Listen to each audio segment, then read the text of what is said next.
a few problems with Colin and Samir's business model. They have a YouTube channel in which they mostly interview creators. Mostly YouTube creators, but also sometimes people from other platforms.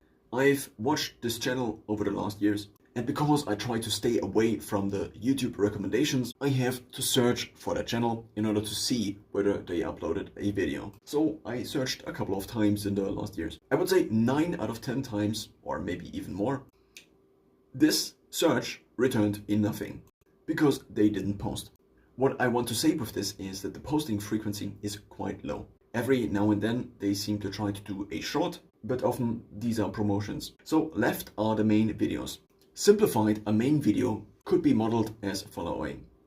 A creator makes it into the YouTube stratosphere. Eventually they figure they could also target an audience that is not just their core audience, but also a creator audience. The best example is MrBeast trying to appeal to a different audience, people who want to create on YouTube, instead of children.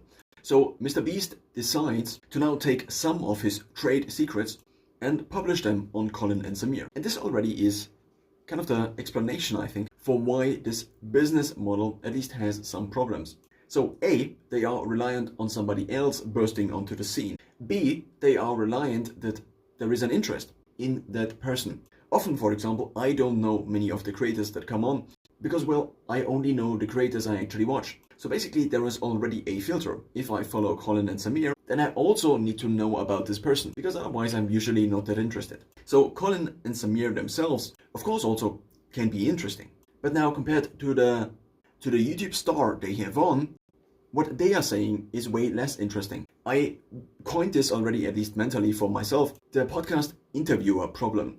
Because we know the interviewer already, whatever they are saying is maybe 10 times less relevant compared to the novel thing which the guest is saying. Often I see guests for the first time on a podcast. Sometimes they also reappear. But the interviewer or the interviewers on a podcast, I already know them. And usually, because only a couple of days or weeks or maybe sometimes months have happened in between, if they didn't rapidly progress in terms of what they've learned, usually there is an interest difference in, well, what the person who is coming onto the show, the interviewee, is saying compared to the interviewer.